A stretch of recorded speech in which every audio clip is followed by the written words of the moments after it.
All right, here we go. We're going live.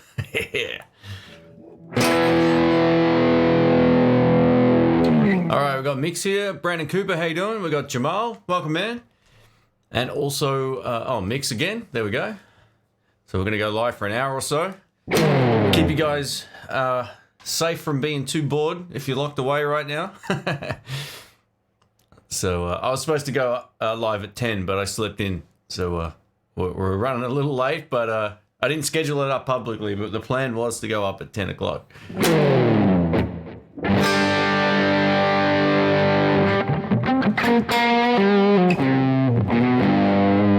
right, welcome everybody. Wow, we've got lots of folks here already. Oh, I smashed the guitar on the desk. I'm going to move a little bit to the side. Let me know if the audio is all good too. We're using the Kemper today just to make things a little bit easier. And a different mic, so hopefully the voice sounds all right.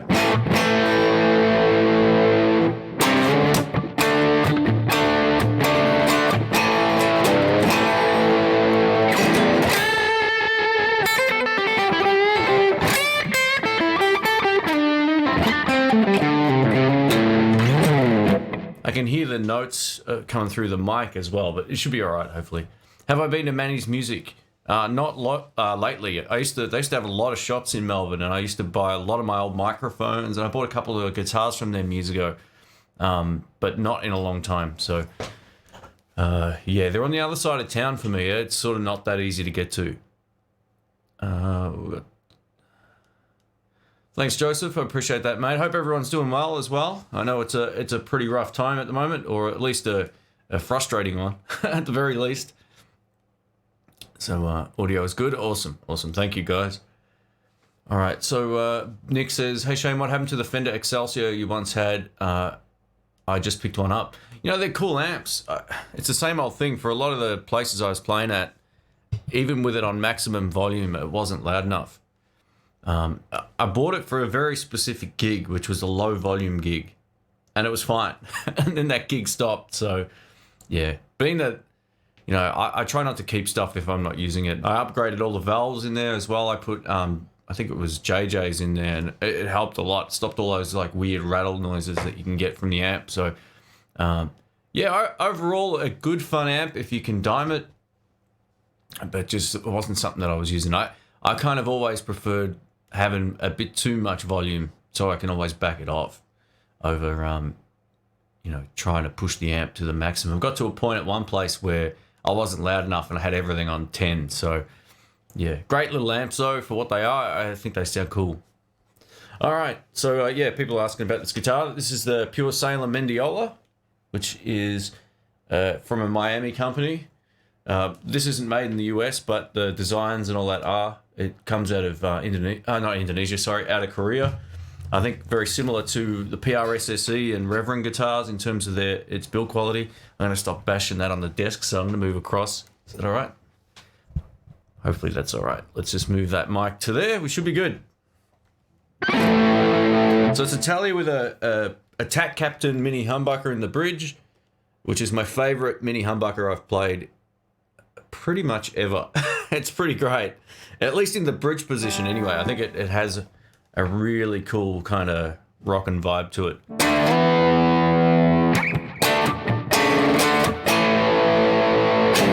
Hey, Robert Baker, welcome, man. I wish I could do some tapping to introduce you, but I suck at that. Ready? You want me to see? I'll butcher some tapping for Robert. Here we go.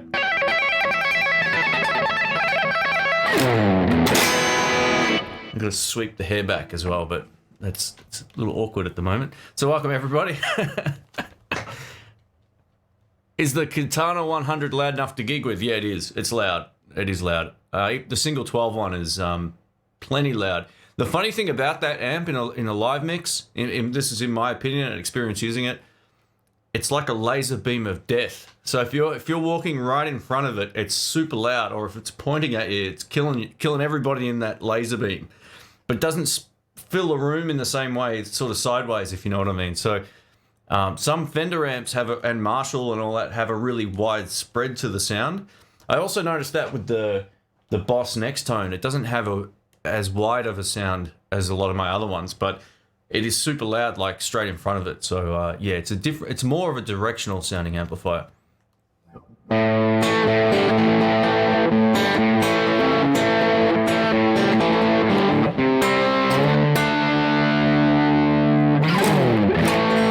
Jimmy Reed says, have I been to Replay Guitar Exchange in Tampa? I haven't. Excuse me. It was a place on my list of places to go for the trip in May, which is now cancelled. So I had 22 Guitar Search Saturdays booked in, amongst other stuff. And yeah, that won't be going ahead now. So I'm waiting to see. I still haven't heard back from my travel agent. What's the deal with my refund or exchange on the ticket yet? But I'm hoping I hear pretty soon.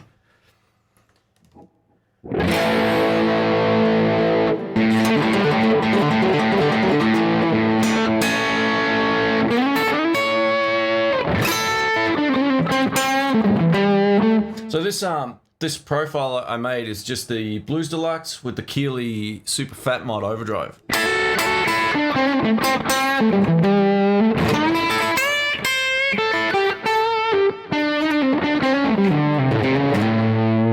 I've just started working on this new project that's going to be a collaboration video with a few of the guys, and Robert, expect an email. I think I might have already sent an email to Robert about a year ago about this idea, but I think it's going to happen now. So yeah, stay tuned for that. It should be a bit of fun, and yeah, we'll see how we go. So I'll probably shoot that email out to everybody in the next. I might even do it today. Actually, I'm just sort of piecing together the part I need to have finished first, and then yeah, everyone else can do their thing. It's a bummer. Sorry to hear that. Hopefully, you can make your trip soon. I hope so. Look, I estimates say with what's going on at the moment, it could take up to a year. It could take 6 months. Could take 3 months. No one knows. But it just depends on how, how fussy everybody is with it and how much of an effort they make as to how quickly it goes away. And some places are going to be better than others. So, yeah, we'll see how we go. We really will. A guy I used to work with was on the news last night. He's a medical guy, and he said he can't provide enough ventilators and masks, and he's out of stock, and he had lots of them. So yeah, it's crazy. I'm not sure how to pronounce your name, man. Holger, maybe. I like the overall phrasing you have with your solos. Do you have a particular way of hearing them? Meaning, do you hear a chord leading phrases, or in terms of pentatonic scales? So I don't really hear scales. I use them, but I always think, if you're learning to play guitar, maybe Robert can put some input into this, as he's a great teacher. I sort of use them as a reference point. So no one really plays like. You might play. You use them, in a way that kind of makes sense. So I always think about the rhythm of the song. Like if you're playing a shuffle, I hear that very differently to how I'd hear like a slow blues.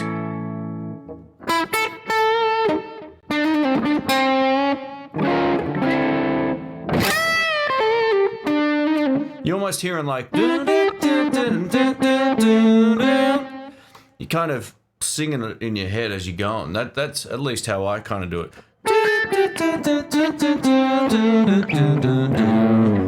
So you can use the scales, but you got to try to hear the actual sort of melodic part of the solo, I guess. At least that's how I hear it. The only way you're really going to get that is if you learn a couple of solos, or you listen to a lot of blues and you start to hear things and you can sing it back to yourself. Once you can sing back a solo in your mind or out loud, I always use either Carlos Santana or Mark Knopfler as a great example. Like everybody knows Sultans of Swing, right? Everyone knows how the solo goes. How was it go again?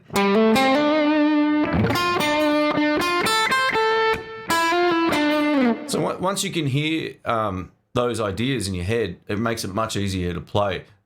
And sometimes I hear ideas in my head, but my hands don't move fast enough, so that's another problem. But yeah, I just try to hear. I guess my influences were a lot of, guys that would play with phrasing, sort of like,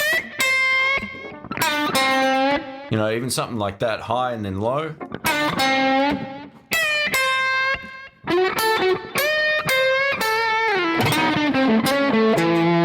Yeah, Clapton was great at that. Yeah, there's just so many great blues players that use great phrasing, you know. There you go. Robert says, yeah, to me, scales are like note cards. They're there to help you if you need them. Yeah, well, there you go. So scales are great for, you know, where am I? And then working out sort of how to get somewhere else. That's kind of how I look at that. But, yeah. There you go. Singing goes good with the notes. Thanks, Sonia. Cheers. Welcome, by the way. Got Wayne Whiteside here. Welcome, man. So, yeah, you got to kind of hear the ideas in your head. And the only way you're going to really do that, in my opinion, is to learn licks. And then over time, you start to change them up and mix them up because as you hear things or if you take chances, you know, like I used to just play minor pentatonic all the time, but a lot of the blues stuff I do is there's a lot of sort of like major ideas and passing notes that aren't really in those scales. If you look at a pentatonic scale, some of those notes aren't in there. And the way I learnt that was looking at other players going, oh, how come that note works, but it's not in the scale because it's part of that major thing. So yeah, just mix it up. Try not to get too stuck with the scale thing. Try to learn some licks. You know, when I started learning some of the jazzier licks that I've got in my bag, which aren't many, it really pushed me. I had to listen to it and drill it into my mind before I could even play them. And they're those sort of like, what was it? Now I can't even play it. Hang on.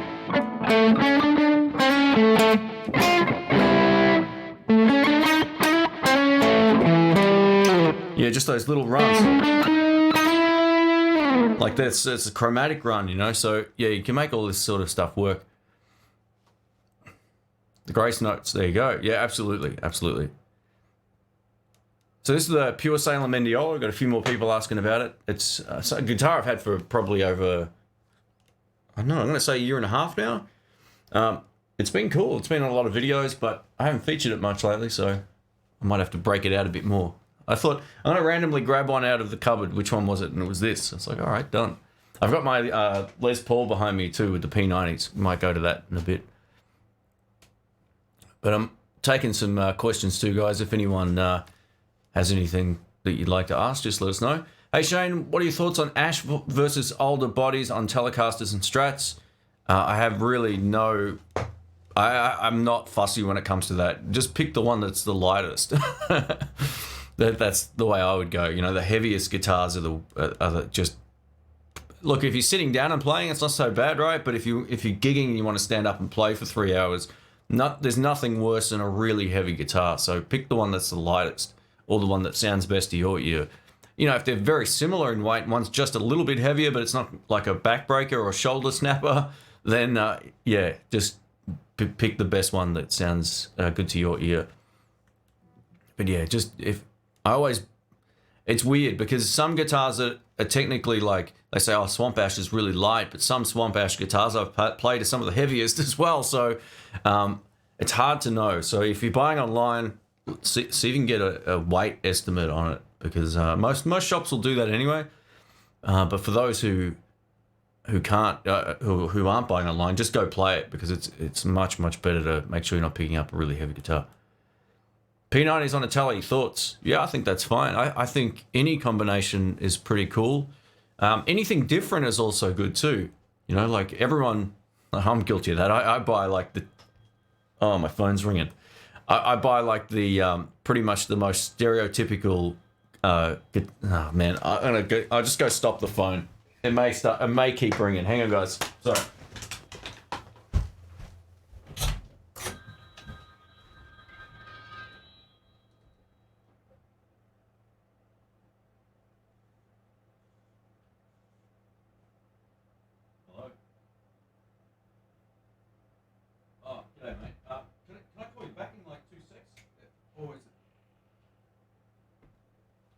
Yep, will do. Cool. Thanks, mate. Cheers. Bye.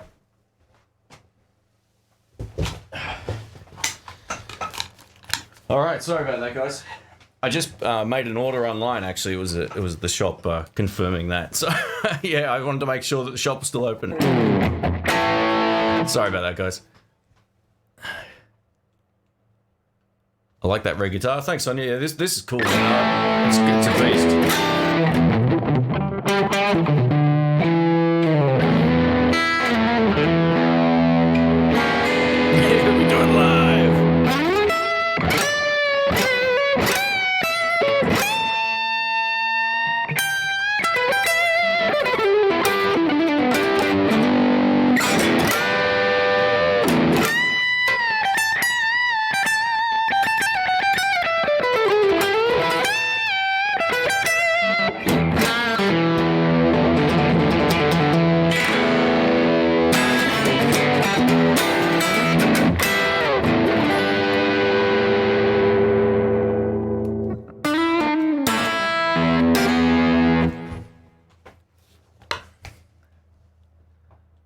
Scam call, yeah, that's what I thought it was going to be, actually. We've got a few of them lately, but it's all good. If you're only allowed to keep one guitar and one amp for quarantine, what would it be? Probably my Tally back there. Is it back there? Yeah, it's back there. And I'll probably keep the Marshall, because it rocks. How many pieces of rack gear do you need before getting a rack? Is that in relation to this? I move my stuff around so much. So those top two units, the DBX things, I take out and I use for the podcast. And if they were in a rack, it would be a complete pain in the ass because I'd have to keep pulling them out and moving them around. And I don't just want to buy more of them and have two out there and two in here. So I don't always like leaving my gear in the other room. So I kind of feel like if you're set to go, like if you know you don't want to move anything, probably if 3 would be about where you start considering getting an actual rack. But for me, yeah, the only ones that always stay in the room are the Kemper and the Torpedo. So they just sit perfectly on top of each other, and my sound card. So I don't really need a rack, but yeah.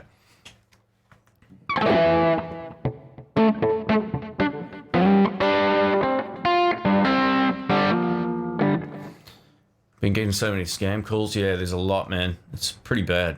I don't know how it keeps happening with all the technology we've got, but it just does. I'm just got to IP blacklist certain countries. I think that's the way to go. It's all email. It's all via internet, sort of like Skype technology stuff. So, will I be checking out the Epiphone Les Paul specials in TV Yellow? Yeah, if there's a lefty in that, absolutely.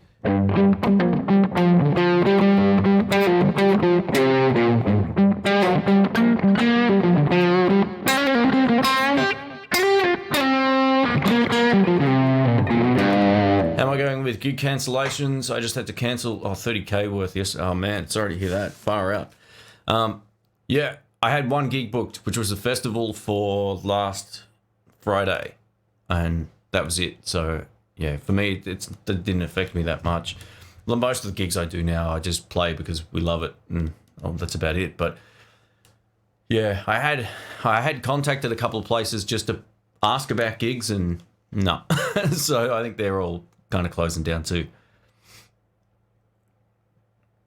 That tone is killer. Is it the Kemper? It is. Yeah, it is. That's the Fender Blues Deluxe mic'd up with my 57 and E906, and then through I'm using the Keeley Super Fat Mod pedal, which is like a full range overdrive.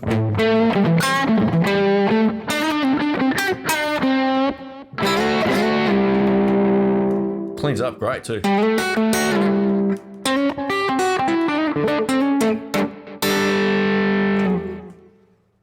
Have a 70 Strat, love it, but it's heavy. Yeah, absolutely, man. I played one of those at Jerry's about 3 years ago. It's the heaviest guitar I've ever played.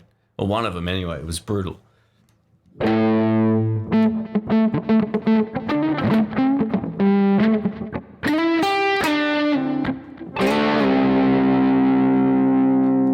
Where's the Little Crow Corvino? It sounds so damn great. It's just there, actually. I might grab it out in a bit.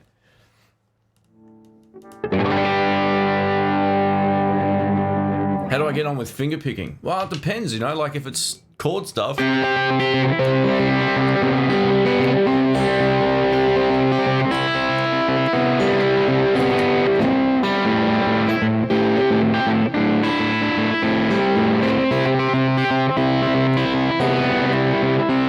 don't really play a lot of that sort of stuff. That might slip me up a bit, but when it comes to playing like lead stuff or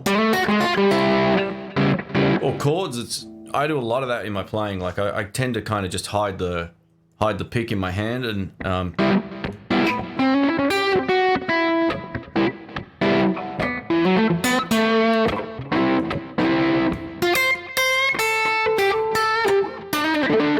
nearly all the sort of like wannabe country stuff I play.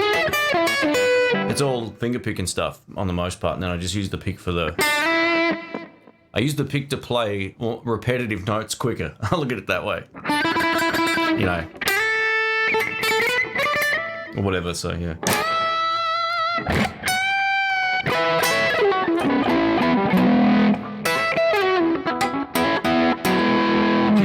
I can do that sort of with both, that kind of stuff. But yeah, I don't know. It just depends on what it is I want to play, I guess. But I like using my fingers. I started there actually. Played for years without a pick. I only started using a pick because the friends I had at that time were all using a pick. I was like, maybe I'm missing out. But then I watched Knopfler and I went, oh, I'm an idiot.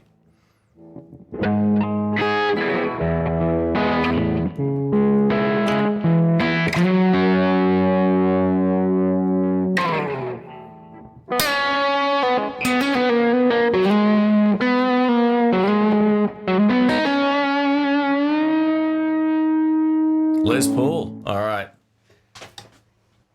The rock god has spoken. It's right behind me. Here we go. Now, it's a Les Paul, so we'll see if it's in tune. Actually, I lied. I had a tuner on there, so it should be good. All right.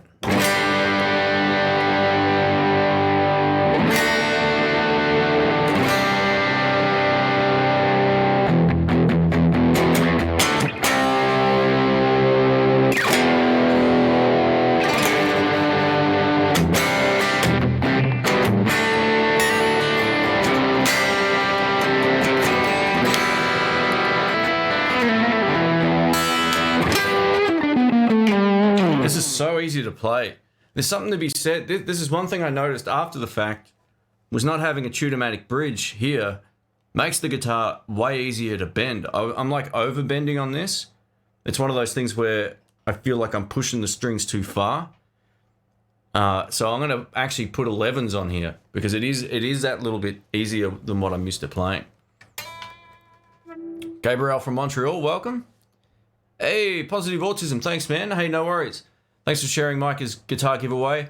Have a cold one on us. Hey, no worries, man. You didn't have to do that. Thank you. So if you want to join in on a Stratocaster giveaway, go check out Positive Autism's YouTube channel. And he's given away one of his Strats and I think something else as well from memory. So go check it out. Thanks again. I've got it on my feed. You can either just click on his name and go across or, yeah, you can go to my feed on YouTube, or community tab or whatever it's called, and you can see the link. So yeah, thanks again, man. I appreciate that. Thank you. You didn't have to do that. I like sharing stuff.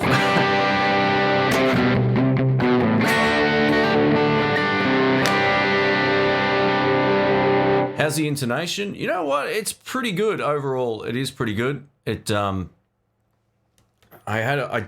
checked it and it was fine. You can adjust it to some extent. There's two little like Allen key things you can turn here, which adjust it back and forth. It's not going to be as precise as a tune-o-matic bridge, and I knew that buying it, but it's overall pretty good. I still haven't changed the strings. These are still the same crappy strings that came with it. I've been so lazy with that lately.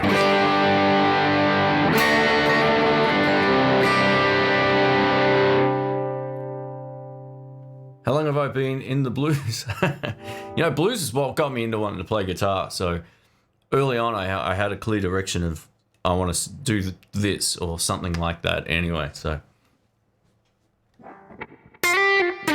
makes learning a lot easier if you know what you want to play or sound like.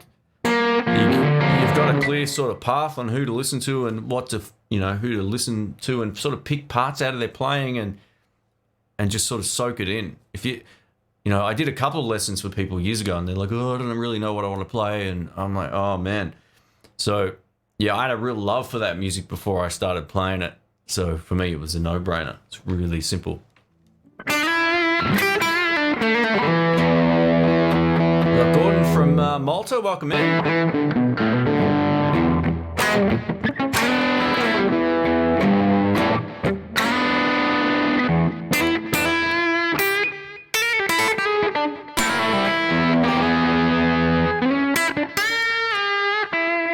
Am I using the Keeley Fat mode? No, so I actually, you can use the Kemper to profile anything in the signal chain. It doesn't have to be just the amp. So I had the pedal dialed in on the amp and then I mic'd that up and ran it through the Kemper. So that's the sound you're listening to, but I don't have it on the floor. It's up back there at the moment.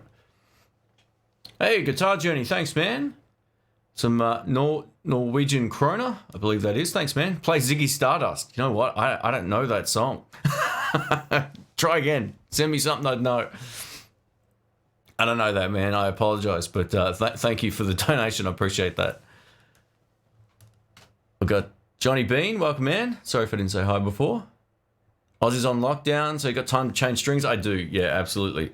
There's a few other little projects I'm working on at the moment. Just recently, when was it? Like 3 days ago, recorded a whole lot of drum and bass tracks with my friend Richo, who's a really great drummer. So he came over to the house and we laid down a whole lot of new stuff. So you'll hear some new tracks coming up. And yeah, it was a really fun sort of day. You know, just he'd start a groove or I'd start something and we'd just play and we'd lay some stuff down. And actually last night I went over, because I'm not a bass player inherently, when I had to go over some of my stuff ups, and I did all that last night. And yeah, I'm pretty wrapped with the results. So we filmed the whole day as well.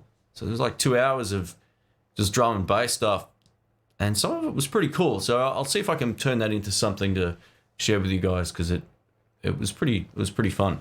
A lot of people say, "Hey, where do you get your drum tracks from? Like, who's your what program do you use?" I'm like, I actually use real drummers. That's the difference. Not that there's anything wrong with programming them, but I can't do that. I don't have time, or I haven't learnt how to do it. Is probably more accurate. Jesse says, "Hey Shane, I'm thinking of buying a vintage Bassman head, but I need a speaker cab because I don't own one. Which kind of speaker cab would you reckon?" Bassman head. So, yeah, it's interesting because some people will love having. It's hard to. You know what? See if you can get something like a. Depends on your budget. You know, you can spend as much as you like, but I would check out some of the Marshall cabs, because the Bassmans aren't super high wattage. You could probably get away with a set of greenbacks, or you could probably even just get something new that's inexpensive if you're on a budget, right? But there's so many great Fender 2x12 boxes as well. The Supersonic one's really good, but it's heavy. So you got to weigh up whether or not you want something extremely heavy or you're looking for lightweight. You know, it really will change the buying options. But yeah, there's plenty of great cabs out there loaded with vintage 30s as well, if that's your thing. For me, though, I'd probably almost get an empty one and put like a Swamp Thing and a Texas Heat in there. That would be my choice. If you can find an unloaded cab and put the speakers of your choice in there, you get better results. That would be my suggestion. But yeah, that's a great amp, right? So if you're looking for a single 12, I'd probably go something like maybe a Creamback or a Swamp Thing. That would be my probably two suggestions there. But yeah, great amp. So you might even be able to find like a used Fender Bassman cab as well. I think they're still around on the used market. Sky Music good to deal with? Yeah, I've had no problems with them. Even before I started borrowing stuff from the shop. So they changed their staff a few years back, and it made a huge difference. Hey, we got Will. Sorry, I'll get back up to the rest of the questions here. Hey, mate. Thanks for the super chat, by the way. It says, get those weeks when your practice seems to go backwards, take a break and practice something different, or keep pushing through. You know, that's a good question. I really feel like taking a break from the guitar is a good thing as well. It kind of resets your muscle memory. I did that a while back. Like, I took a break, almost 2 weeks off. You know, I wasn't filming and I wasn't playing at home, and I got back and played guitar. I mean, I started practicing again. I was like, oh, it feels different. Like, the motivation's back. You're out of your funk. It's all in your mind, really, and how cold it is in the room when you're playing. But yeah, it really is one of those things where taking a break can help. Not I'm just saying take 2 weeks off, but even a few days or a day, a couple of days, just to sort of reset a little bit. But if you feel like you're going backwards, it means you're really not pushing yourself to learn something new. You can there's a couple of things I do when I'm not feeling it. I'll go listen to the stuff that inspired me to play, and I'll just play over it. You know, until I listen to the music that I really love, that really got me playing guitar. And that always seems to help get that motivation back. And I also try to simplify my playing even more than I'm not a flashy player or whatever, but I try to keep it simple, especially when I'm not really feeling it. I'll just go back to doing lots of phrasing over anything else, like lots of space. Like if it's a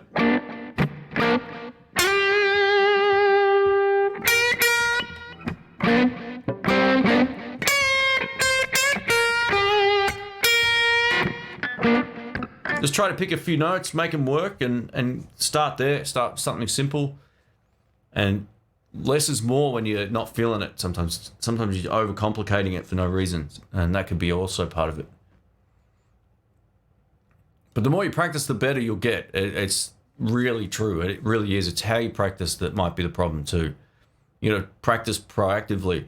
I think practicing and just noodling isn't really practice. It might be good to keep your fingers moving, but it's not really like, all right, I'm going to put it on a backing track and play and keep myself in time with something that's accurate. You know, you can noodle on your own all you want with no backing tracks, but it's not going to help you when there's actually a song getting played. So yeah, just be cautious of that. If you are learning a lick, for example, that's a different thing. Like if you are learning something new for the first time, play it without the backing track, get the notes down, then play it to backing tracks, different tempos, all that kind of stuff.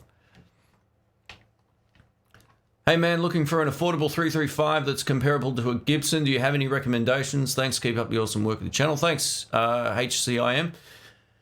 So there's a few that are less expensive. My instinct would be to say try and find like a used Epiphone.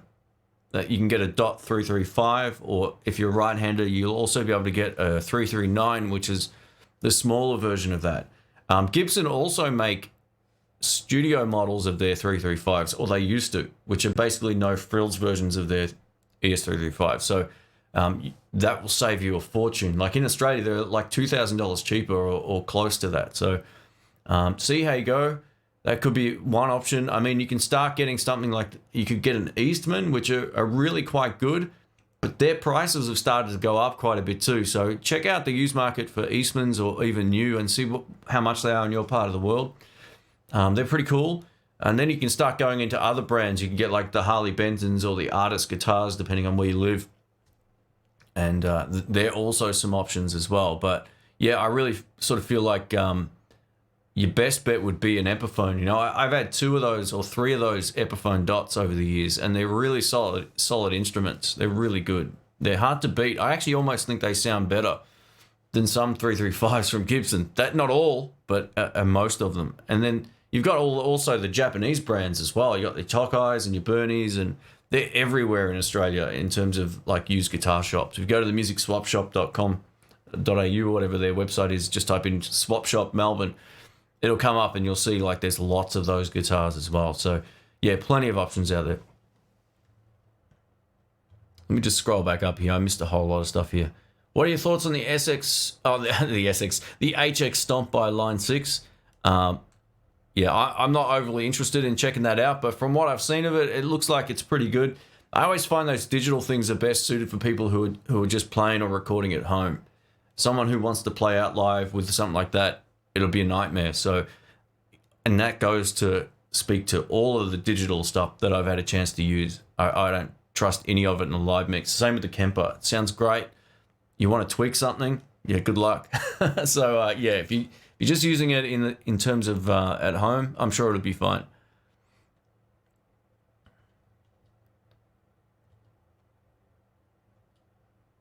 Let me just scroll down here.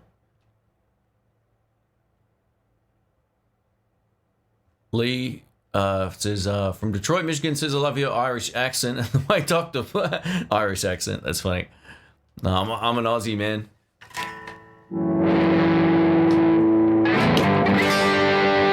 So, greenbacks or vintage 30s, what do I prefer? If we're talking about a single one of those 2 speakers, I'll probably take the vintage 30 just. If we're talking about 2, I'd probably say I'd still go for the vintage 30s. If we're talking about 4, I'd go for the greenbacks. I really feel like greenbacks they just don't have enough oomph. I had one in my Blues Junior for a while, and it was just not very, hang on, this is going to be loud. It wasn't very, didn't throw a lot of wind, you know, and I sort of feel the same about vintage 30s on their own. They don't sound great, but as soon as you get more than one, They sound unreal. I've had them in all kinds of amps as well.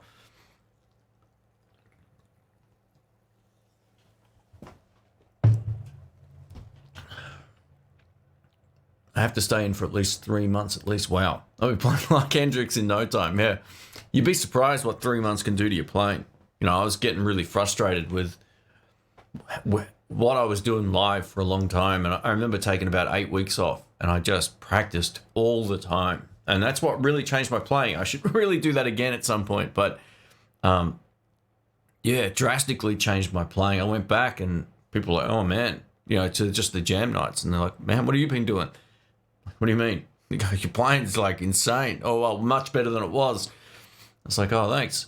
I really just soaked it all in and focused and practiced properly with intention. And it does make a huge difference. You know, if you've got 8 weeks to play guitar, you'll be catching Robert Baker.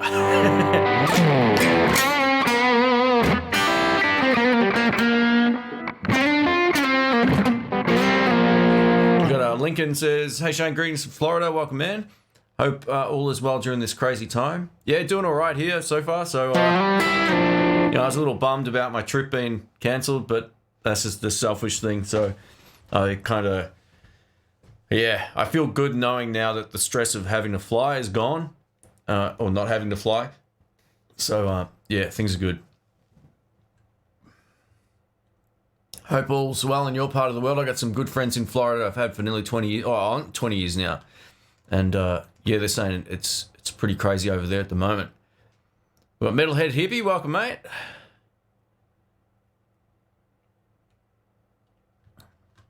Let me just bring up another window here. I just want to check something. Oh wow, we've got 158 people here, far out. So welcome everybody. If you're new to the channel, let us know as well. Yeah, I've had a couple of videos sort of semi-take off the last couple of weeks, and people are showing some interest in the different content, so there's going to be more of that, and I think that's also brought a lot of new people to the channel, so welcome if you are new, and thanks, I guess, for sticking with me if you've been around for a while. The channel always goes through these weird sort of changes every few years, or every year. I try to bring new stuff. You know, part of this trip I was going away for was to bring you some really cool things that are a little bit different. I realized recently I could do a couple of them locally, so I'm going to do that. So you're going to see some different content come up. I think you're going to get a kick out of it as well. It's something that I think everyone will hopefully enjoy to some extent. Man, it is cold in here today. I tell you what, my hands are like going yellow. Hey Shane, did you see Queen and Adam Lambert? It's a great show. Oh, I didn't. No, I didn't see that. Is that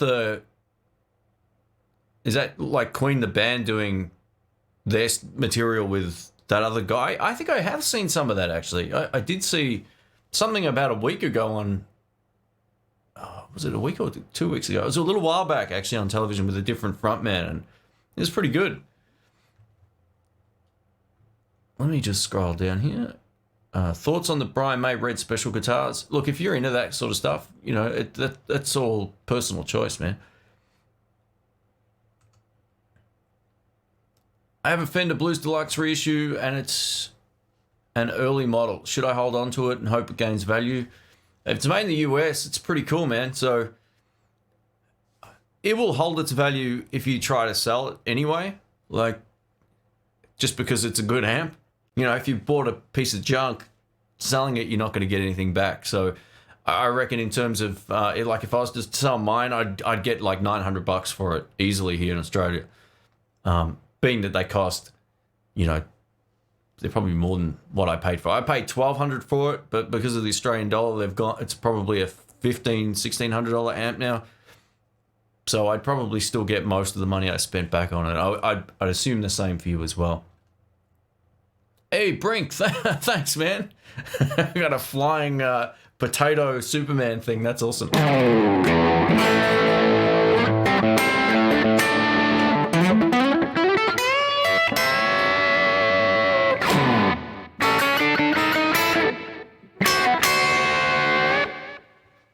is my attempt on Batman. Let's just hide that comment. Sorry, Chuck. I remember watching your videos back when I was trying to find find anyone on YouTube with a PV Classic 50. Thanks for that, Westerly. Yeah, I borrowed that off a friend of mine. So yeah, there wasn't a lot on YouTube at that time, and I guess, you know, back in the day, I think my most popular videos were the pedals that were the first to go up, like the Behringer videos. They were the first ones in the world that went up on YouTube. I think I was also the first to do one of the Proco Rat pedal videos, and that's had so many views now. It's crazy. And it's such a bad video, but it was the best I could do under the circumstances. And yeah, looking back at some of those old videos, it makes me laugh, sort of how far it's come. So thanks again, Brink. I do appreciate that, mate. Thank you. If you have any questions, just let us know. What's my favorite guitar finish? I don't know. This one smells like vanilla cake, so I would say maybe this one. It does. It smells crazy. I took it out of the case the other night. There's a lot of the ladies in the room goes, something smells like a cake. I said, it's my guitar. Hey, Ben. Thank you, man. Hey, mate. Just want a bit of gear advice and what you use to capture your video/audio stuff for YouTube live streams. I want better sound for streaming gigs. Hope you keep your fitness while all isolated. Thanks, man. I appreciate that. Yeah, I'm going to eat a little smarter while I can't work out as much, but I got a couple of weights here at the house that will definitely be getting used. So now, in terms of capturing audio and video, all I'm using right now, I can't show you obviously because it's in use. It's a Logitech C920 webcam. So that's all it is. I've actually got a light on above me, which really helps. A lot of guys won't film with lights on or a studio light. It makes the world of difference. Even on a webcam, you can get them to look pretty good. Now, my internet here sucks for the next 2 months or a month and a half. That's also a massive deciding factor in how well you can stream. At my old place, I started streaming with my actual production camera, and it uses way more bandwidth, but I had it. So yeah, where I'm at, I'm really limited, and you'll get a lot of pixel. I know this stream will look a bit pixelated compared to others, but it's the best I can do given my internet speed. So that's a deciding factor as well. In terms of microphones, you can pretty much use everything. I use whatever I've got out. At the moment, I'm using a Rode large diaphragm condenser. But last time I used the shotgun mic from Rode. It was what was it called? An NTG1. I think that's what it's called. It's here somewhere. Yeah. But you can use anything. And then you just use any sound card you can buy and plug everything in. So that's it. I don't use anything special. I mean, I'm using the Kemper to play guitar, but you don't need to. Last time I just mic'd up one of my amps for the live stream. That was it. So I hope that helps, mate. If you have any other questions, let us know.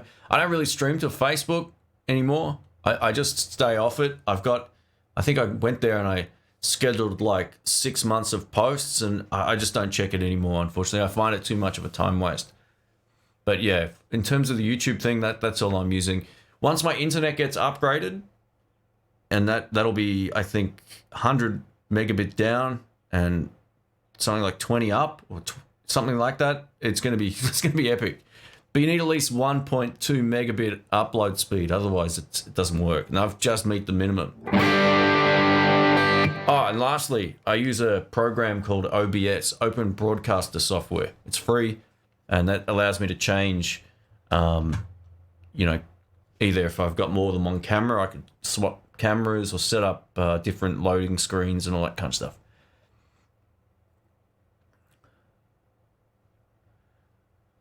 Pyroclastic says, hi, Shane from the UK. We're going into lockdown, so hopefully going to use the time to practice. Far out, man.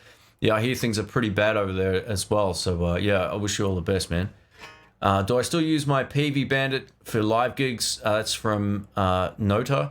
I don't. I don't have a PV Bandit anymore. I had too many amps at the house and they weren't getting used. So a while back I did a big purge. But, yeah. I may get one again at some point in time, but not just yet. I got too many amps still, so... Well, not too many. I got enough that I can't fit any more in here. But yeah, that's not to say they're not great amps, right? Like, I still hear them when I play live and in a room where someone's playing live, and they're great. Actually, I did a bit of a podcast about that just recently too. You can check that out. I was glad to hear you kept your Toko Love Rock. It sounds good. That's from Keith. Thanks, man. Yeah, oh, man. So that high pass filter, I think I edited the wrong part of the start in. I sometimes do the takes a few times to get them right. And yeah, so what that high pass filter does is as soon as you start turning down on most guitars, you lose top end.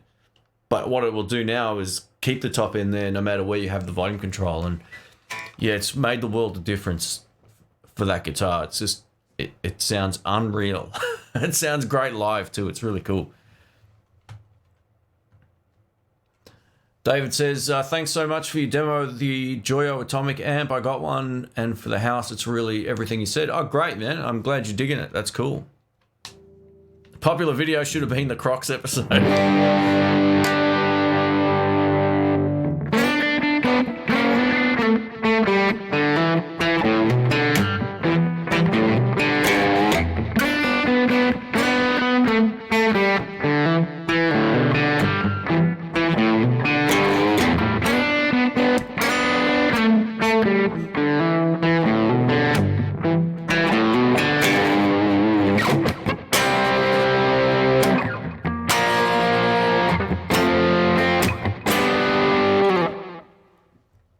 Got Steve from Tennessee.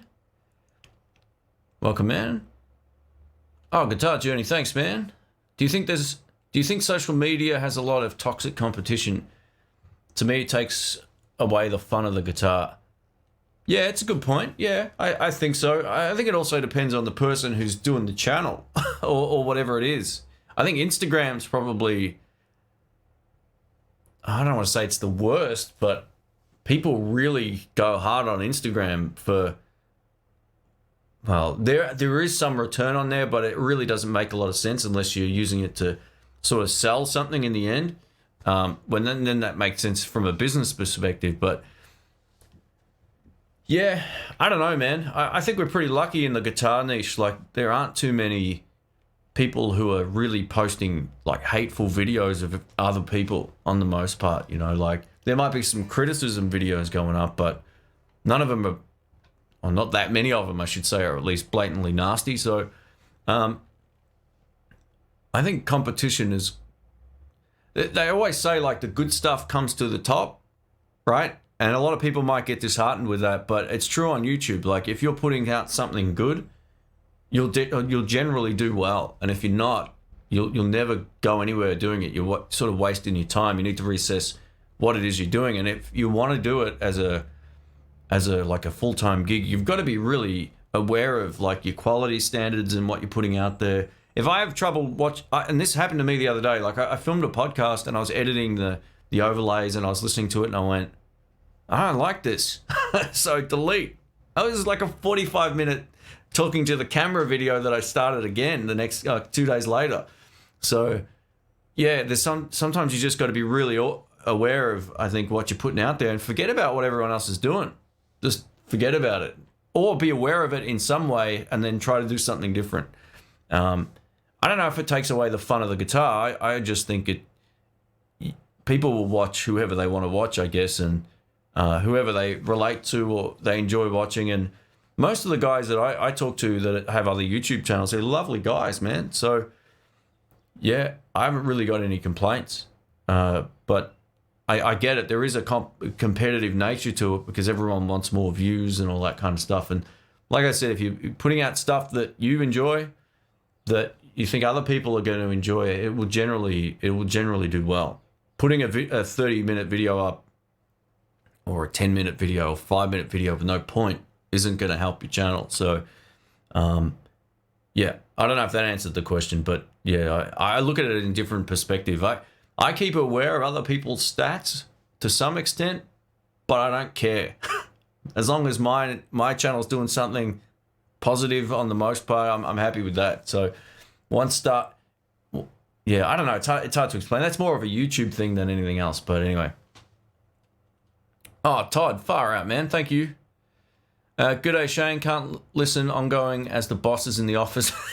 No worries. Here's a recession buster super chat. Far out, Todd. Thank you, man. You don't have to do that, mate. Far out. Thanks, guys. Thanks to everyone who's used the super chat. I didn't ask for any of that, but yeah, I do appreciate it. Thank you. Hey, we got Pedal Pal Effects here as well. Welcome, mate. So Todd, good luck with work, mate. You must be one of the few in the office.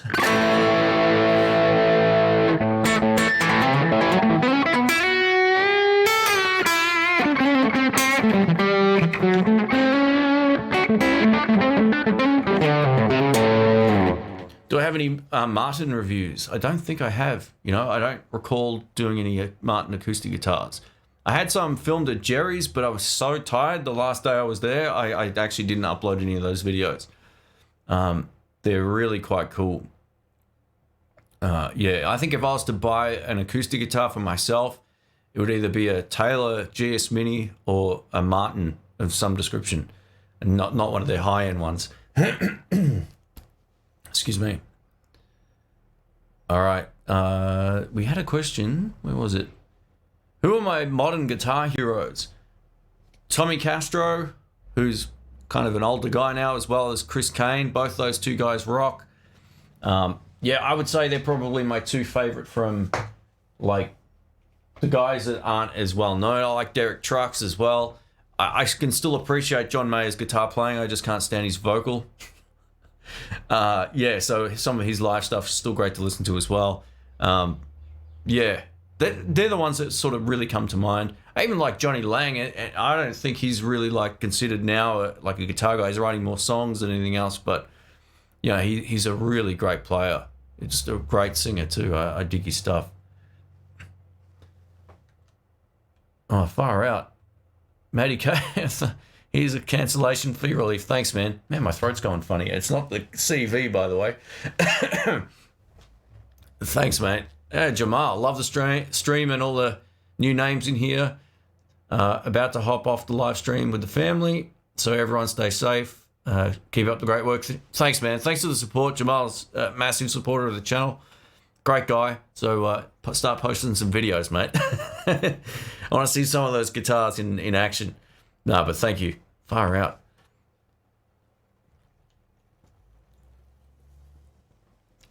I'm sure the Coke will clear out anything that's going on in there. Have I had any trouble getting Pepsi Max? Nah. Well, yes, I did actually. I got Coke Zero for a change. So the day I went to get some Pepsi Max, the big boxes of them were all gone. But I sorted that out just, what was it? 2 days ago, I managed to score one. So yeah, I've got a few left, or a few in the cupboard waiting entry into the refrigerator. So thanks again, Jamal. Thanks, Maddie. I appreciate that. I hope you guys stay safe and well, as well as Todd. Thank you. Did I see Texas Blues Alley here? Here we go. He says people should watch my channel instead of Shane's. There we go. Little bit of Anthony's a great guy. We've had him on live streams and all that. We're gonna have to, you know what? I started looking into doing a few more of those and organizing the software. I just didn't want any product watermarks, which means I'm gonna have to buy like a yearly subscription or monthly subscription to this platform that allows multiple people to join in. Once I test it out, I'll make a decision whether we'll do more of those on the channel. But it was great having Anthony from Texas Blues Alley. I was about to say Stevie Snacks, because I've been a subscriber since like 2007 or something like that, or whenever he started. So yeah, if you don't know his channel, go check it out. But I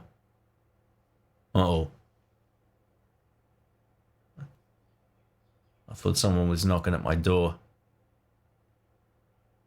We'll see. See if it happens again. It's one of those "we're doing it live" moments.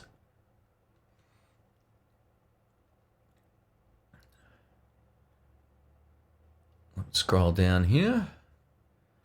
Do you come to Summer NAMM in Nashville? You know, I've never been to any NAMM show. If I was going to go to one, it would be the Nashville one for sure, over the other one. Yeah. Now NAMMthrax is a real thing. That would be the that would definitely be the one to go to.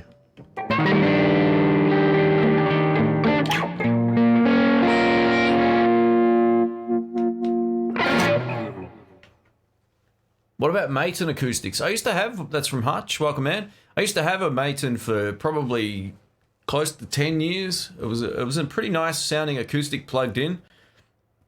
But Maitons, yeah, they're an interesting guitar. They're either really great acoustically, like just unplugged, or they're not. And mine didn't sound very good unless it was going into a PA system. And back then, that was fine, but I never really enjoyed the sound of it a whole lot. There's one thing Maitons have that I can't stand. They got really small frets. Like, they're so small. They're like basically just up from the actual fretboard, and it sort of annoys me. I don't know why they do that. If you look at other acoustic guitar brands, they don't has small frets. But overall, some of them are really, really nice. I really like their small, the mini Maitons. I think they're pretty cool. That might be something on the list of small guitars. If I can't get a GS Mini at some point, because they're really hard to find in a lefty, I'll probably get a mini Maiton.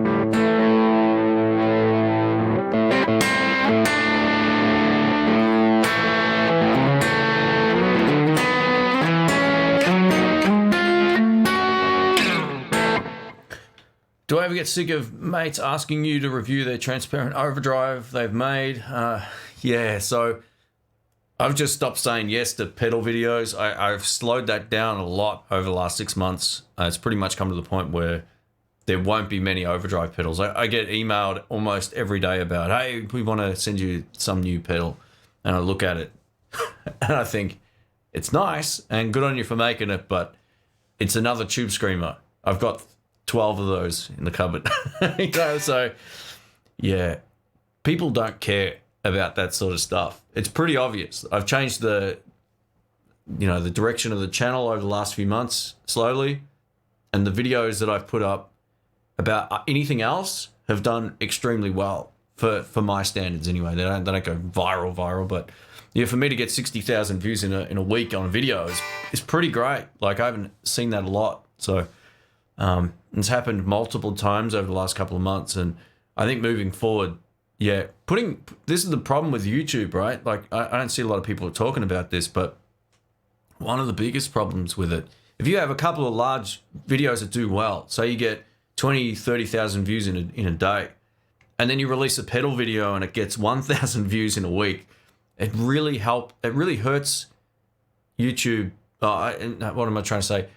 YouTube won't sort of promote your next video as much, but based on the prior performance, this is what I've noticed personally with it. So, yeah, there's a lot of... I'll still do some pedal videos, but I'm being very selective with them, and I'm trying to think of something different to do with them as opposed to just doing a review, because reviews, even if they're pros and cons, people don't watch them anymore. There's too much of a saturation in the market, and I totally get that. So, yeah, you're going to see some different videos. I got something coming up on the weekend that's completely different.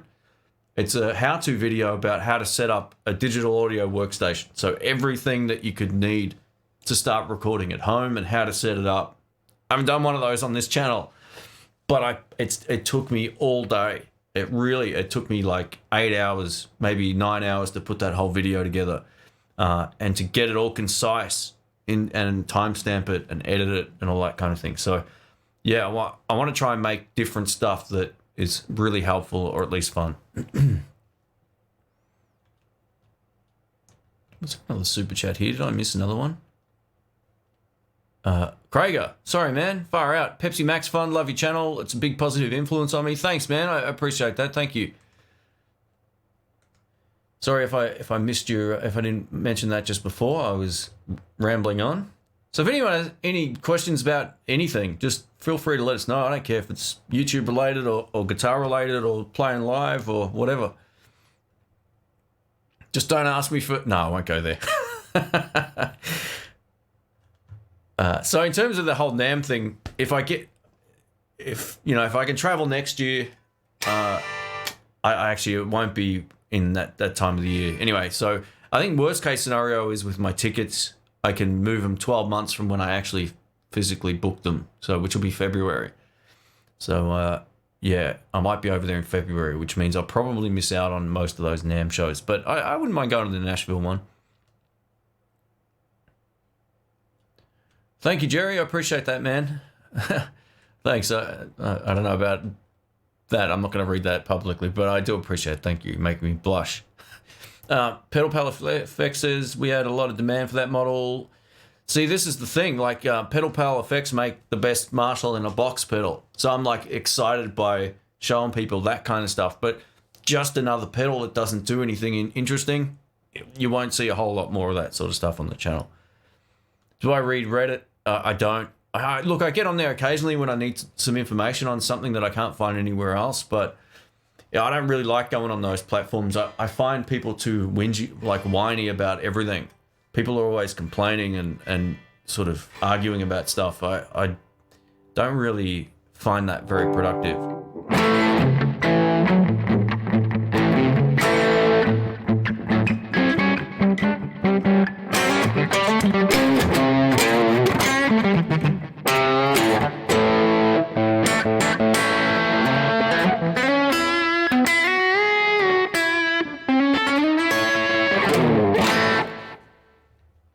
Late here in the UK, enjoy your uploads. Thanks, Alexander, I appreciate that. Let me scroll down here. BV Ninja, welcome. If you say Stevie Snacks, I'll never talk to you again. I remember when everyone was calling you Stevie for about, I don't know, what was it, 2 years? In your videos, you're like, my name is not Stevie. Yeah, I forgot about that. That's hilarious. Sorry, I think my chat scrolled back the wrong way. It did. Let me just go back down this way. Have I tested the Harley Benton TE70 Paisley? I haven't. No. That sounds interesting. I don't even know if I've seen that. Sounds pretty cool.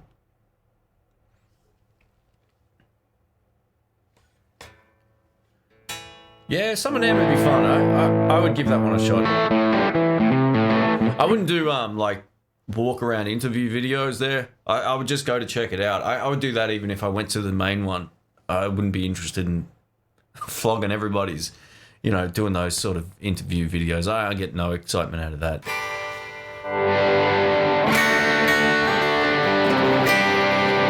Michael Kraus says, do I still like the Tech 21 trademark amp? So if you check out my podcast I did, what was it, like 3 days ago or whatever I posted, there's a section in there about solid state amps, and I talk specifically about the trademark amps. I think they sound unreal.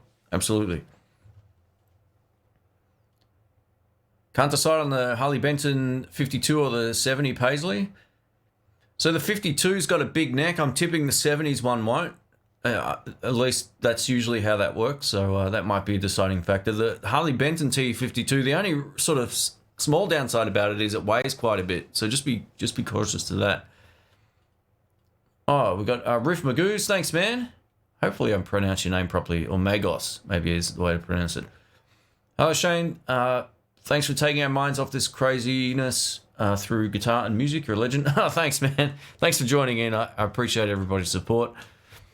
I was in a funk there for a couple of weeks, just waiting for my trip to get cancelled and all the crazy stuff that was going on, and then having to stress about flying, and, it was all not good. So now that I'm sort of past that, I'm going to start putting out some interesting stuff, hopefully, coming up.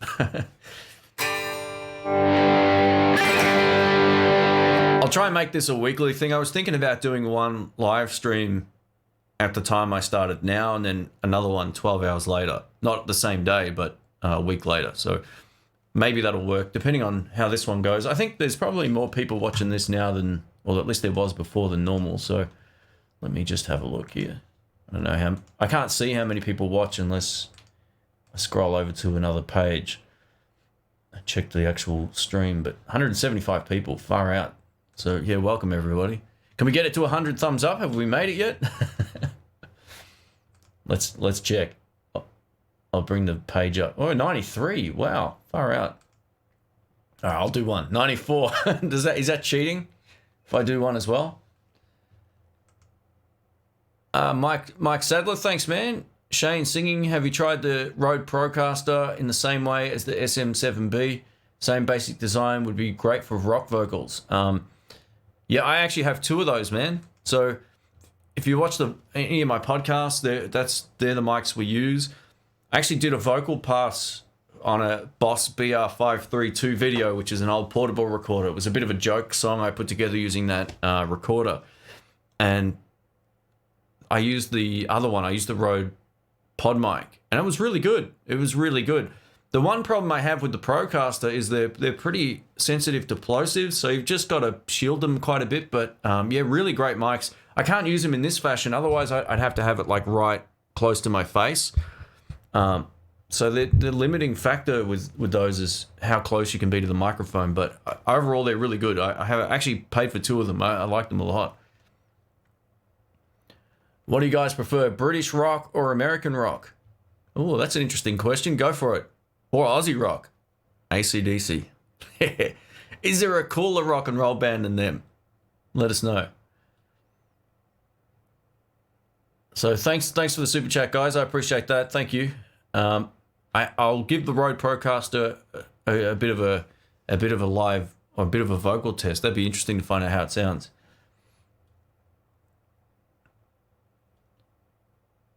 I'm going to make this year's Summer NAMM, if it's still on as of now, as well as next year's Winter NAMM. I've always wanted to go. Cool. I don't think Summer NAMM's going to be going ahead. I reckon they'll pull the pin on that really early. With what's going on now, and being how many people live in the States, I reckon you'd be lucky if, you know, not to jinx it, but I reckon you'd be lucky if next year's Winter NAMM is on.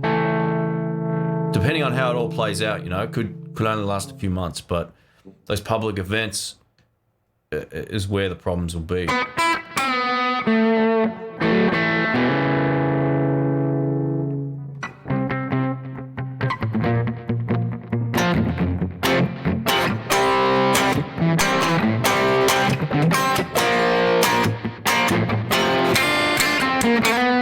Go!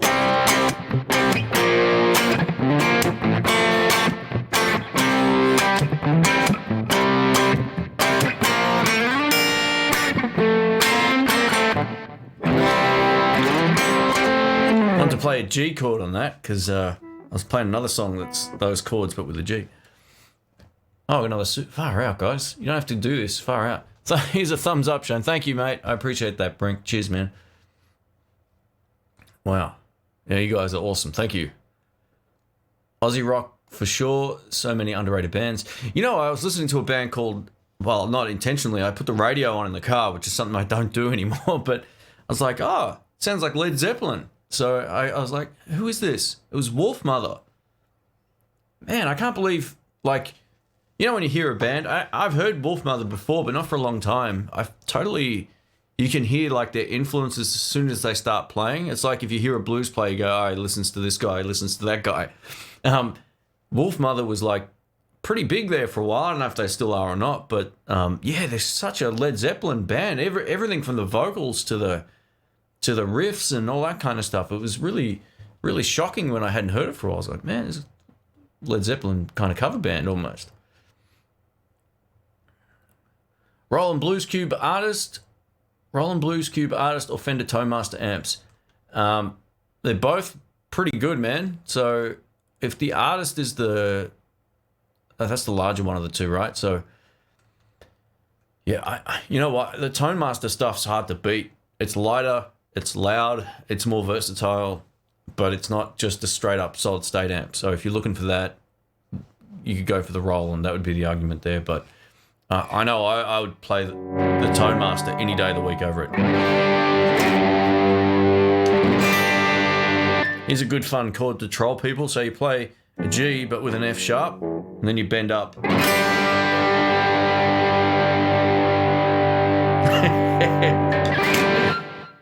Little trick there. Hey, Addicted to Gears here, is he? Hey, welcome, man.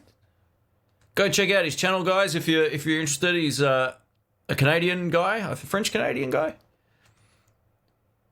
Probably got that wrong. You're probably like Yugoslavian or something, but you live in Canada. No, I'm pretty sure I got that right. Yeah, Tom Petty, man. I've been listening to a lot of his stuff lately. I was... Yeah.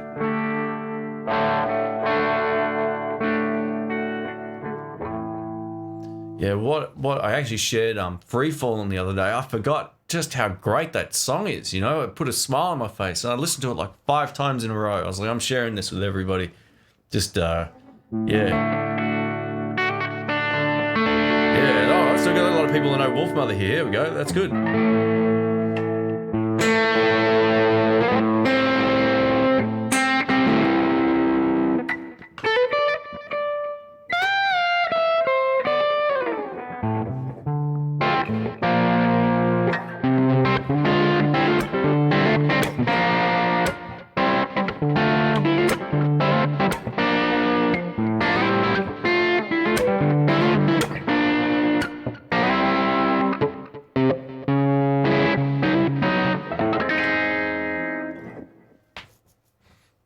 Play some Prince. Oh man, yeah. I don't really know a lot of his stuff. I mean, I know some of the songs, but I had a cheat sheet behind me on the wall here the other day, but I moved them all into the other room because we were recording out there, and that's got a couple of his kind of chord progressions on there. But off the top of my head, I can't really think of any.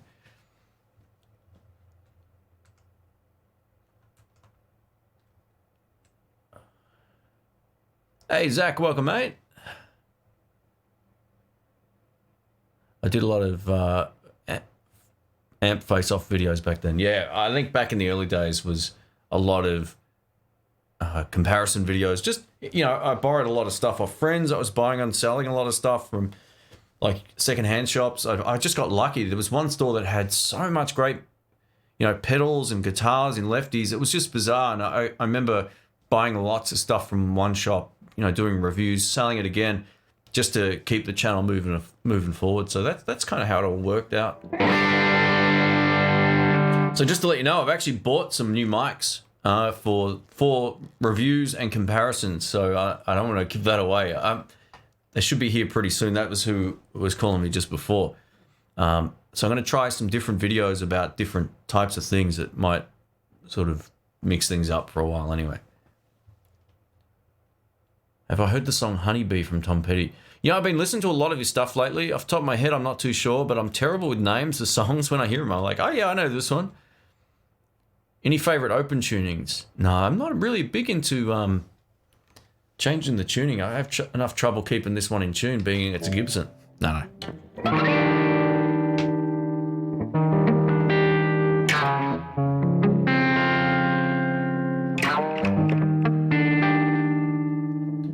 Any experience with Indio guitars from Monoprice? Excuse me. Super cheap Strat Tele, would you recommend?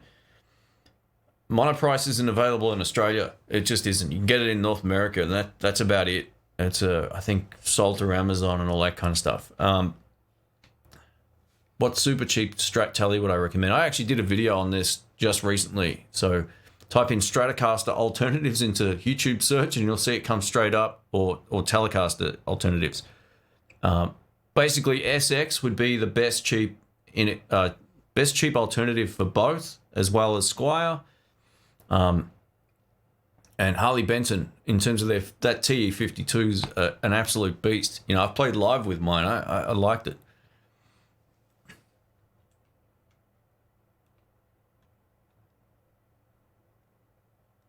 What picks do I like to use? You know what? I'm still using these. I've got chicken picks. It's probably not going to focus because I've got it on manual focus, I think. Yeah. Chicken picks 2.6 millimeters, which sounds crazy, but I went from 1 millimeter nylon Dunlops, those black ones with the sort of serrated edges with the grip, to these, and I can't play anything else anymore. These are just so much easier for me to do what I do, and they because there's no flexion in them, or they don't flex.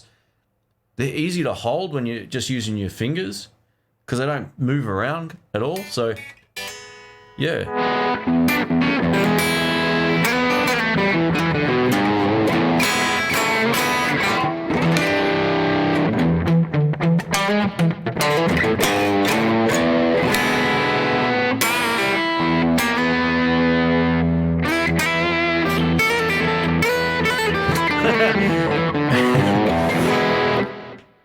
Guitar Journey, thanks, man. That's hilarious. Would you try 7 or 8 strings guitar in the future? That'd be interesting. Might make for an hilarious video. Does it blues?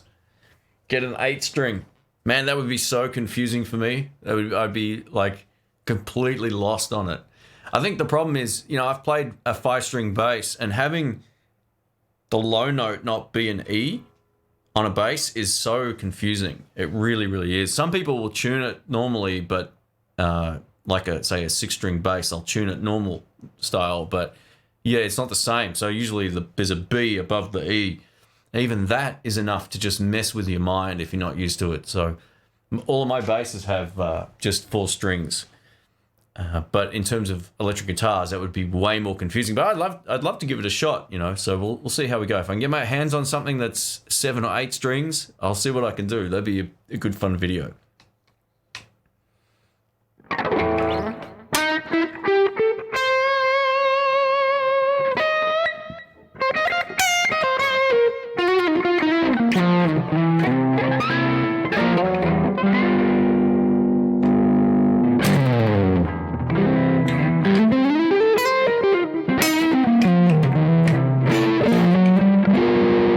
Have I used the Universal Audio aux? Thinking of getting it.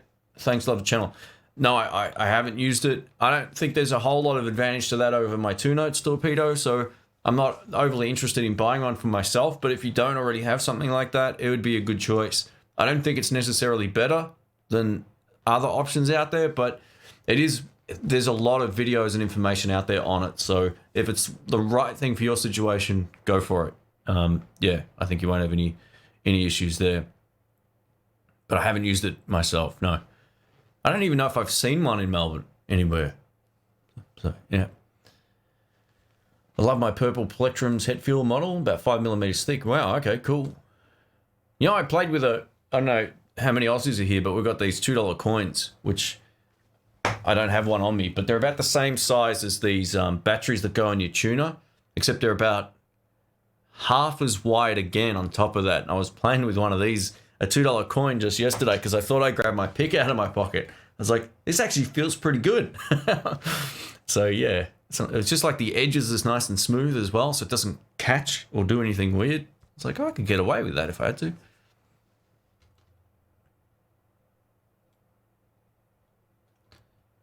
SRV on an 8-string could be interesting. That's from BV Ninja, absolutely. I used, maybe the funny video would be just playing just the 6 strings out of the 8 all of the time and just avoid the low 2. We got, hello Shane, Tom from Orlando. If you're coming to Orlando anytime soon, make sure you bring many rolls of toilet paper as all stores are out of it. Yeah, it's a bit like that here too, man. It's crazy. I think it started here and then American News got onto it and then everyone did that over there. Judging from what my friend said in Florida as well, she was like, it's happening here.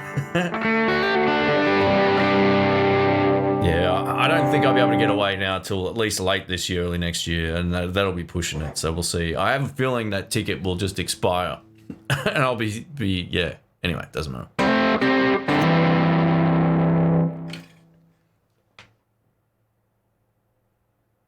Oh, there we go. So Beaver Ninja says you can download 2-Notes Wall of Sound for free. There you go. Cool. Someone asked about acoustic guitars before. I'm not sure what the question was. Where was it? What would I recommend for someone who's looking to play electric after years of acoustic? Probably just get a Strat. You can either go get a Strat because they're everywhere, or you might prefer something like a 335 style guitar, which they have F holes and you can get a lot out of them acoustically without having them plugged in. You'll hear a little bit more. So that might appeal to you. I think actually probably the 335 will be a closer guitar to an acoustic in terms of how it feels and the scale length as well. The Strat scale length is a little bit different, but a lot of players who make that change from playing acoustic to electric, yeah, the Strat style guitar would be just an all-round good guitar. It gives you a lot more sort of flexibility in the tones as well. You can get lots of different sounds. So yeah, I would say either look up ES335 or anything like that, or like a Fender Stratocaster, because they're light, they're comfortable to play. The Strats, that would be a pretty good choice.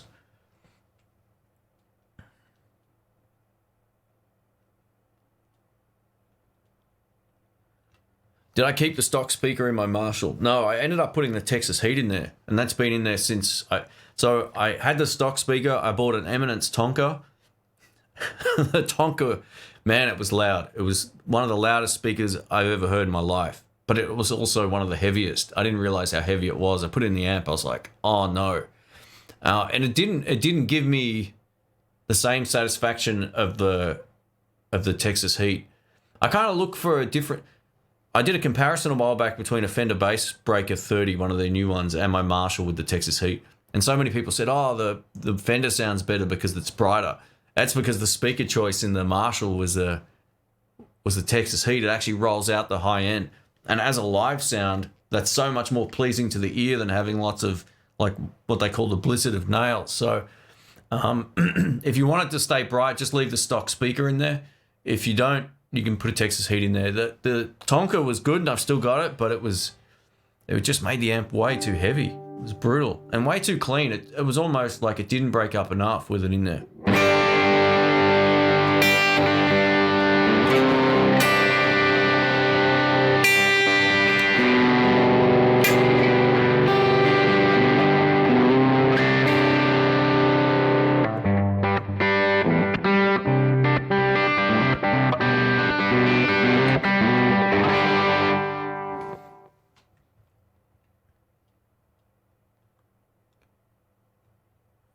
Have I checked out the Fender Mustang GTX?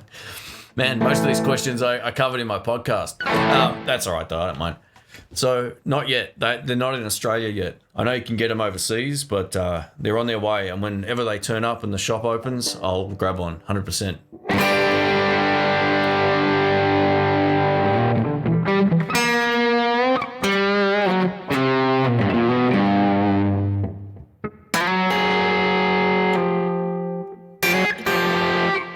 Hit a wrong note, hit them twice. Then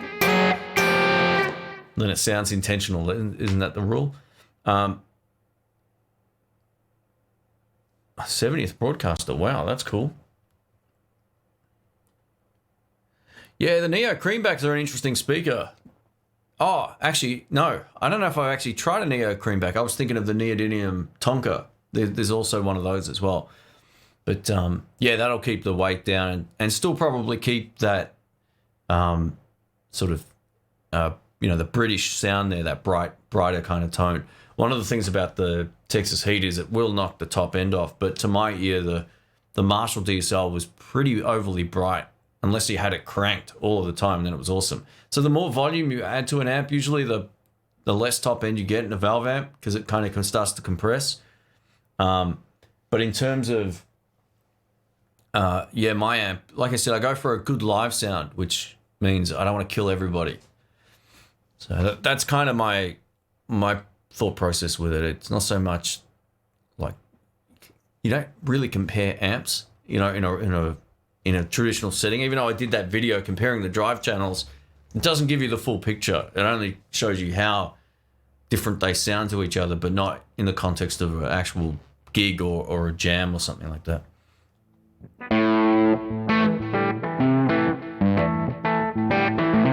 Anyone wants to check out one of my websites too, go to guitarspeakerguide.com. I get asked so many questions about speakers that I've put together like 15 posts about everything, like what amps have what speakers and what to replace them to and all this kind of stuff. If you're on the fence about, like, if you own a Blues Junior, you want more volume out of it, or you want a fatter sound, or all that kind of stuff, or Hot Rod Deluxe, or any of these amps. So yeah, you can go check that out.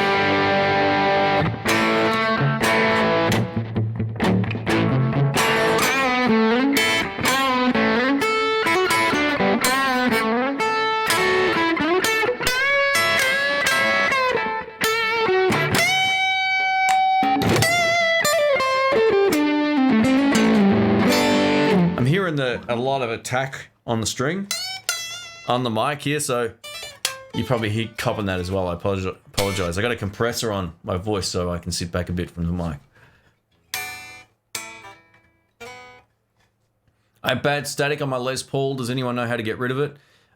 It's probably just the earth has come off one of the, like, if you take this off, there'll be a loose solder connection somewhere. I would check that. It's usually the tone controls have I think they both do actually, but yeah, take off this plate, see if there's anything loose, and you should be able to find where it went. That would be my first first idea, because I had a similar idea, a similar problem with one of my other guitars where I was just getting a lot more buzz than I should have been, and it was a solder joint. So yeah, just give that a shot.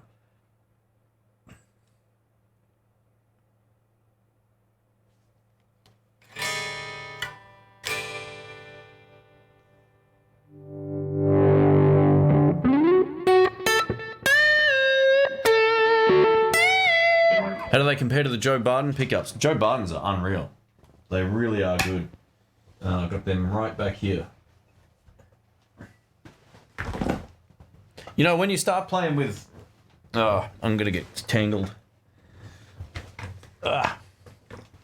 When you start playing with gain, it almost doesn't matter what guitar you have. You can get them all to sound pretty much the same.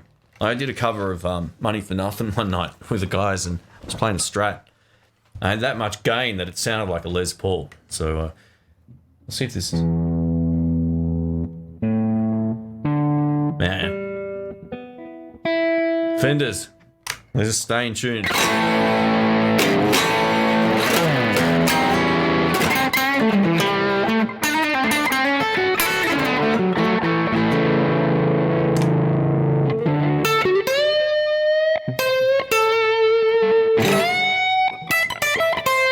So this neck pickup, it's got heaps more tops.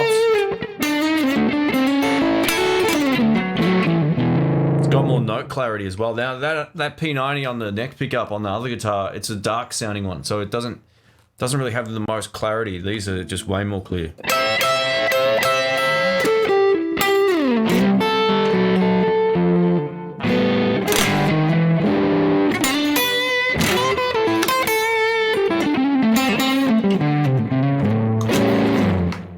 I'm on the search for a 50s Strat at some point once they become available and the shipping starts again, because I want to try another one of those. That I got the 50s Tele a while back, the original series one, and I think the long-term Strat would be that. I had my tone control on a little bit. Let's try that again.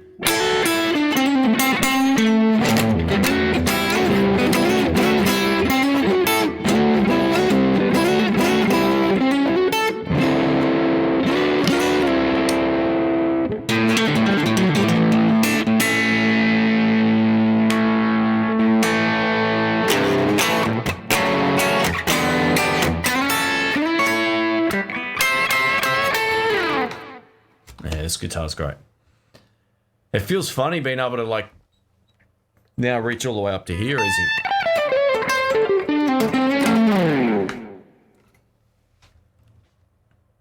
it? Pete Thorne will pick up the slack on the pedal reviews. Yeah, that's all right. He gets...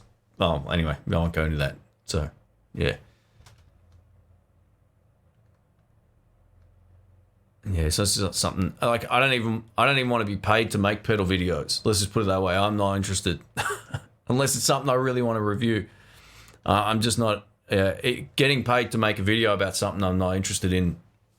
Feels more like work, and it's not something I want to do.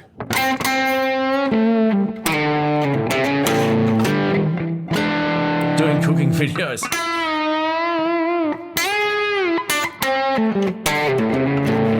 Nah, I got the last half of the year was supposed to be full of all this other content I was going to bring you guys from my trip and places I was going to go, but that'll be next year now.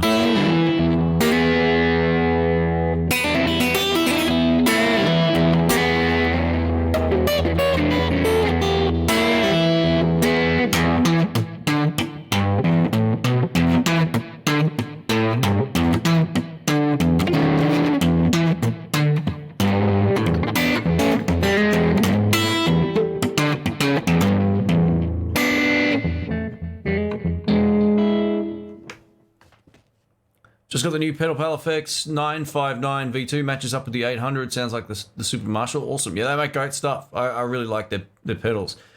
Their PAL 800 I've still got here somewhere. It's actually in this room. I was using it the other day. Yeah, it's on the floor there. That was about that recording at low volumes. I used it on that. It sounded unreal. So, yeah, that's one. There's some exceptions to the rule. I just don't want to do pedal videos of everything anymore. It's just not fun. It is just not fun. To try to make that interesting after years of it, I'll leave that to someone else. I almost feel like there's everything at your disposal already. You know, like next year's pedal releases are slight changes on stuff that's already been out or it was out 2 years before that.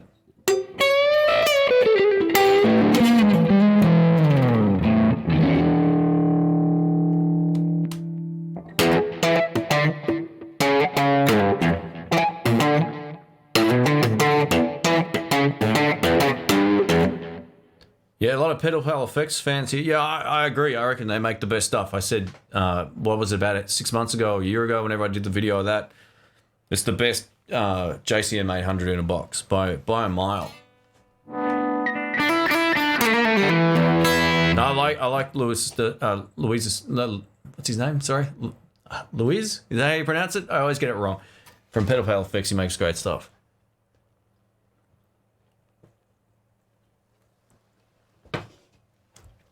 You're still alive without toilet paper, rock on.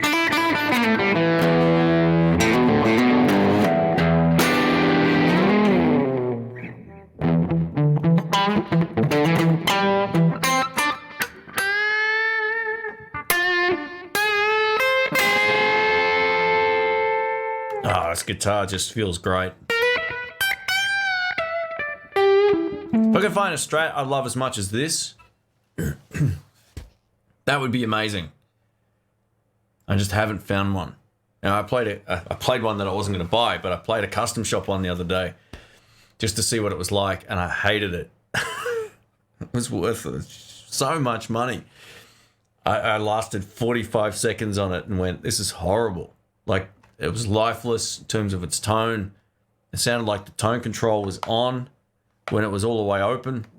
It was horrible. I'm yet to find one I really like, want to just go, oh, that's the one I'm keeping forever.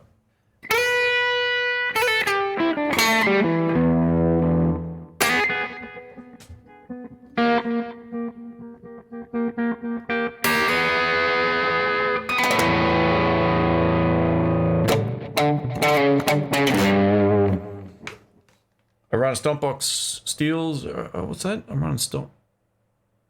600 overdrives and Pedal Pal Effects are in my top 10. Yeah, they're great. Absolutely. Let me scroll up here. Paul says, I got a 7-string that is $150 US. Surprisingly good. Very cool.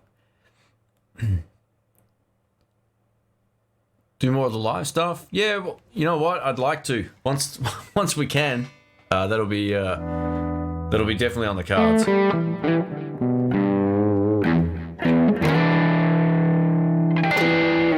I'll probably wrap it up in about 15 minutes or something, or 10 minutes or whatever. So if anyone has any last questions about gear or whatever, just feel free to let us know. Hope you've all enjoyed the live stream. I thought I'd jump on and we'll do this again next week.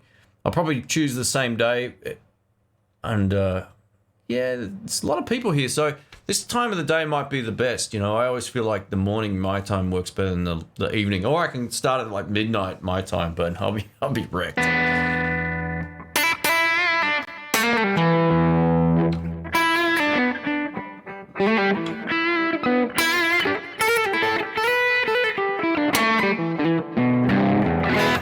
Hey, thanks, Surferby. He says, you're the only YouTuber I genuinely like, and Robert Baker, both of you down to earth, actually connect with the audience. Thanks, man. I appreciate that.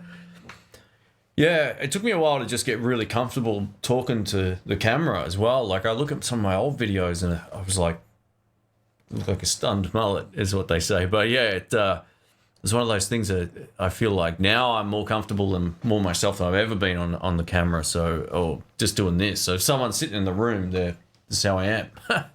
So I appreciate that, mate. Thanks. It's just, yeah, it was a learning process. It's like to get comfortable on camera, but I don't, yeah. I appreciate the kind words. Thanks, man.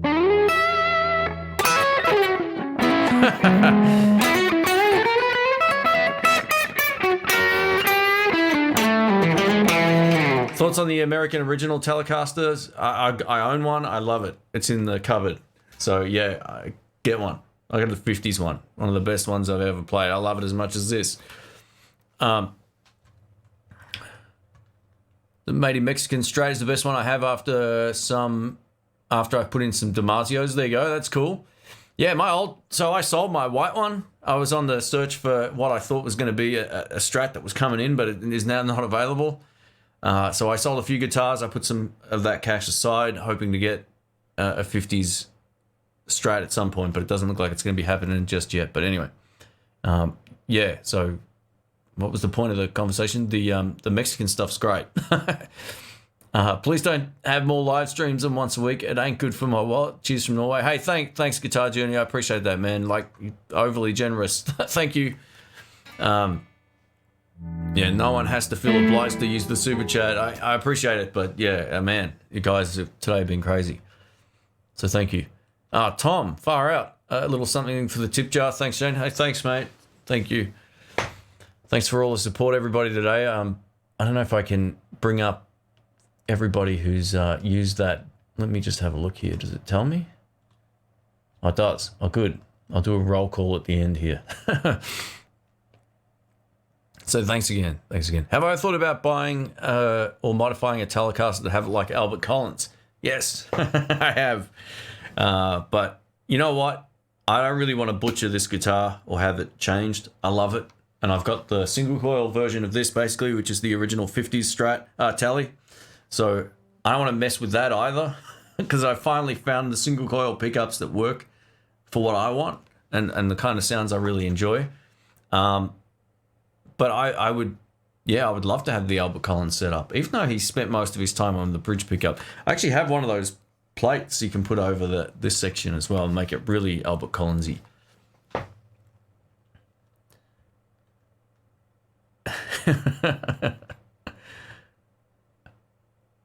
All right, some people are up at 4:30. Oh, after bed, got to get up at 4:30 a.m. Fair enough. No, good stuff. Thanks for hanging out, mate. I appreciate it. What did I miss here? Sorry, let me go back up.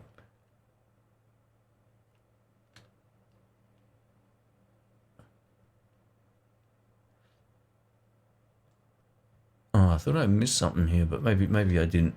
So we'll go through all thank yous here. Positive Autism, thank you. Guitar Journey, Will Zaconed, I think that's how you pronounce it. Brinkwolf, thank you. Ben Chan, Guitar Journey again. Todd Steele, Matty K, Jamal, Krager, Riff Magos. We got Mike, Brink, Guitar Journey 3 more times. Far out, man. I need to pay you some of this back. And Tom, thank you for all the super chats. But importantly, everybody, thanks for hanging out. I do appreciate it. It's always good to do a live stream and have a chat with you guys and try to answer any questions you guys have. And especially now with everything that's going on, it's probably a good distraction for everybody, and it is for me too. Otherwise I'm going to be sitting around going, "Oh, what do I do now?" So it works both ways. It's a good distraction for me, as well as a good distraction for you guys, hopefully, as well.